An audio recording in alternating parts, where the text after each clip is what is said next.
Hello दोस्तों, स्वागत है आपका किड्स एजुकेशन चैनल में। दोस्तों, इस वीडियो में मैं आपको हमारे क्लास 5th सब्जेक्ट इंग्लिश की यूनिट 1 के सेकंड चैप्टर वंडरफुल वेस्ट को एक्सप्लेन करने वाला हूँ। सबसे पहले हम कुछ डिफ़िकल्ट वर्ड्स देख लेंगे ताकि हमारे चैप्टर को हम अच्छे से समझ पाए।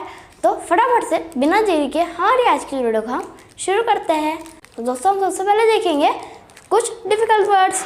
दोस्तों, तो फटाफट से शुरू करते हैं। ग्रैंड का मतलब होता है वेरी गुड, शानदार।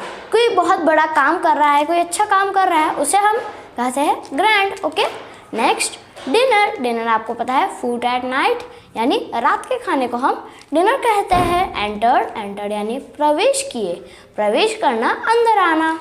सर्वे टू एग्जामिन यानी मुआयना करना, निरीक्षण करना, चेक करना। ओके, डिशेस यानी food prepared for the table, पकवान, डिशेस यानी पकवान। ओके, फीस्ट यानी ग्रैंड डिनर जिसे आप दावत भी कह सकते हैं।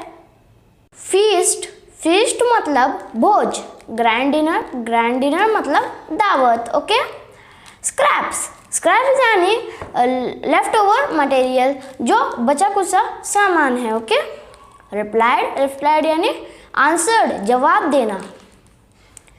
वेस्ट यानी अनयूजेबल थिंग्स, जो काम की नहीं है, उसे हम कहते हैं कचरा। ओके, बिट्स यानी ऑल पीसेस यानी आप कह सकते हैं सारे टुकड़े। स्टर्नली यानी स्ट्रिक्टली, सख्ती से।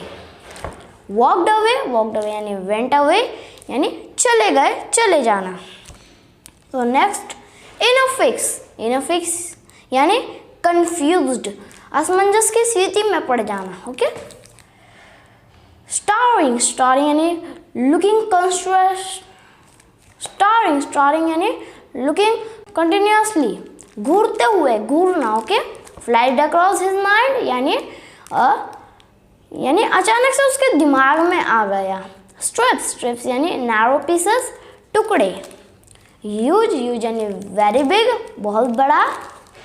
ग्राउंड ये ग्राइंड का पास्ट फॉर्म है। ओके, यानी इसको भी पीसना, उसे हम वही कहते हैं crush to powder. Okay, tempting यानी लुभाने वाली चीज़। विप्ड यानी बीटेड यानी फेंटना। आपने देखा होगा अक्सर आपकी मम्मी आटे को फेंटती है। ओके, पॉड यानी पुट इन, उड़ेला या आप डालना भी कह सकते हैं। डेकोरेट यानी सजाना, सजा दिया। ईगर यानी इच्छुक होना, जैसे आप किसी भी चीज़ को जानने काफ़ी ज़्यादा क्यूरियस हो, आपको उसे जानने की इच्छा हो रही है, उसे हम कहते हैं ईगर। ओके, फेमस यानी पॉपुलर, प्रसिद्ध होना। ट्रेडिशनल यानी पारंपरिक, जो पहले से चलती आ रही है। तो दोस्तों, अभी हम हमारे चैप्टर को देखते हैं। Wonderful waste can be quite useful, find out for yourself from this story. जो वो वेस्ट होता है वो भी थोड़ा सा यूजफुल हो सकता है, आपको आइए खुद से ढूंढना है इस स्टोरी को पढ़कर। तो हम पढ़ते हैं। Once the maharaja of Travancore ordered a grand dinner in his place. जो एक राजा था, एक महाराजा था ट्रावनकोर का, उसने एक दावत रखी। ग्रैंड डिनर मैंने आपको बताया है, दावत अपने इन हिज प्लेस यानी अपने जगह पर उसने एक दावत रखी। Okay, in the afternoon before the dinner, afternoon में, दोपहर को, डिनर से पहले, the maharaja entered the kitchen to serve the dishes that had been prepared for the feast. जो महाराजा थे वो एंटर्ड करते हैं, आते हैं किचन में, ये देखने के लिए कि भोज के लिए किस तरह से बन रहा है। ओके, जो डिशेस है, जो पकवान भोज के लिए किस तरह से पक रहे हैं। What are you going to do with those vegetable scraps? यानी तुम इन वेजिटेबल स्क्रैप के साथ, बचे कुछ वेजिटेबल्स के साथ क्या करने जाओगे। He asked to the cook, pointed to the basket of scrap near the cook. उन्होंने अपने फिंगर से पॉइंट करते हुए कुक से पूछा कि तुम इन वेजिटेबल्स को वेजिटेबल्स के स्क्रैप को, बचे कुचे वेजिटेबल्स को क्या करोगे? कुक के जो साइड में था एक बास्केट था, उसमें सारे बचे कुचे वेजिटेबल्स के टुकड़े थे, छिलटे थे। तो महाराजा ने पूछा तुम इनका क्या करने वाले हो? कुक रिप्लाइड, जो कुक है वो आंसर करता है, वो जवाब देता है, दे आर वेस्ट, वो सब कचरा है, we will throw them away, हम उन्हें दूर फेंक देंगे। You can not waste all this bits and pieces of vegetables, तुम ये इन वेजिटेबल्स के पीसेस और बिट्स को, टुकड़ों को वेस्ट नहीं कर सकते। Find a way to use them, the maharaja command strongly and walked away, उनका कुछ करो। महाराजा ने ये स्टोनली यानी सख्ती से कमांड किया, आदेश दिया कि उनका कुछ करो, तुम उन्हें वेस्ट नहीं कर सकते हो, और वहाँ से चले गए। The cook was in a fix, यानी कुक जो है वो कंफ्यूज था, इन अ फिक्स यानी कंफ्यूज था, and keep staring at the vegetable scrap for some time, और वो वेजिटेबल स्क्रैप को घूरता रहा कुछ देर के लिए, for some time. Okay, suddenly अचानक से क्या हुआ फिर?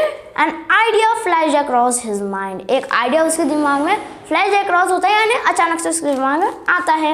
It took all the vegetables bits, वो सारे वेजिटेबल्स के टुकड़ों को लेता है, wash them and clean them well, उन्हें अच्छे से धोता है और उसे क्लीन कर देता है।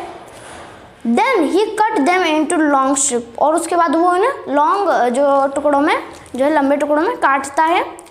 He put them in a huge pot and placed it on the fire to cook, यानी और उसके बाद वो उसे उन सारे वेजिटेबल स्क्रैप्स को, जिसको उन्हें टुकड़ों में काटा था, उसे वो एक बड़े से ह्यूज यानी मैं आपको बताया बहुत बड़ा, एक बड़े से पॉट में डाल देता है उन्हें, और उसके बाद उन्हें फायर में रख देता है पकने के लिए। Okay,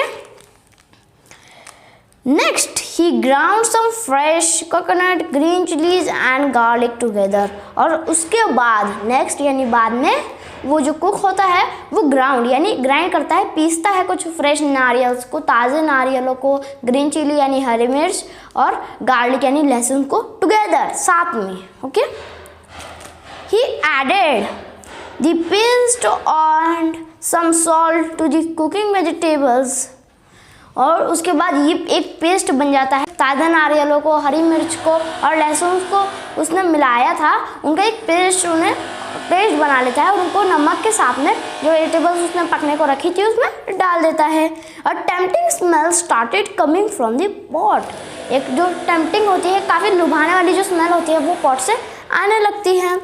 Now he whipped some curd and added it to the curry, और उसके बाद वो कुछ कर्ड यानी कुछ दही को उसमें करी में ऐड कर देता है। इस डिश का कोई नाम नहीं है यहाँ पे, इसलिए करी का यूज़ हुआ है। Okay, he also poured a few spoonful of coconut oil and decorate the dish with curry leaves, और वो कुछ पोर करता है यानी कुछ जो स्पूनफुल से कुछ चम्मच भर नारियल के तेल को उसमें डाल देता है, जिसमें उसने पेस्ट और वेजिटेबल्स को रखा था, और उसे करी लीव से सजा देता है। ओके, लो एंड बिलो, आपको पता है लो एंड बिलो का मतलब होता है, हम हिंदी में कहते हैं ना देखो वो देखो।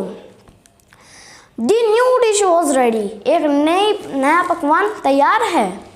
The cook served this new dish to the guest that evening, जो कुक होता है वो उस इवनिंग को, उस शाम को गेस्ट को ये डिश सर्व करता है, उन्हें परोसता है। Everyone was eager to know the name of the new dish, जो सब है वो ईगर होते हैं, काफ़ी ज़्यादा इच्छुक होते हैं, उनको इतनी इच्छा हो रही थी इस नई डिश का नाम जानने का। The cook thought and thought, जो कुक था वो सोचता है और सोचता है। Then a name came to his mind, और एक नाम उसके दिमाग में आता है। ही नेम्ड इट एवियल, वो उसका नाम एवियल रखता है, AVL। AVL become famous all over Kerala and is now one of the dishes in a traditional Kerala feast, यानी जो एवियल थी वो काफ़ी ज़्यादा फेमस हो जाती है और केरला में पूरी तरह से फेमस हो जाती है, और वो उन ट्रेडिशनल यानी पारंपरिक फीस्ट, पारंपरिक भोज में शामिल हो जाती है। एंड इमेजिन, और सोचिए, it all came from a basket of waste. ये सारा सब कुछ बस एक बास्केट वेस्ट के जो बास्केट है वो वेस्ट का उससे आया था। दोस्तों इसीलिए शायद इस चैप्टर का नाम वंडरफुल वेस्ट रखा गया है। तो आपके भी स्कूल में ये तो हुआ ही होगा कि आपको वेस्ट से कुछ वंडरफुल करा है, इसलिए इस चैप्टर में भी वेस्ट इतना वंडरफुल है। दोस्तों अगर आपको ये वीडियो पसंद आया तो उसे लाइक कर देना और अपने दोस्तों के साथ जरूर से शेयर कर देना, ताकि आपके दोस्त भी समझ पाए कि वेस्ट कितना वंडरफुल हो सकता है। और अगर आप नए हमारे चैनल को सब्सक्राइब कर देना। और मिलते हैं अगली वीडियो में, तब तक के लिए बाय।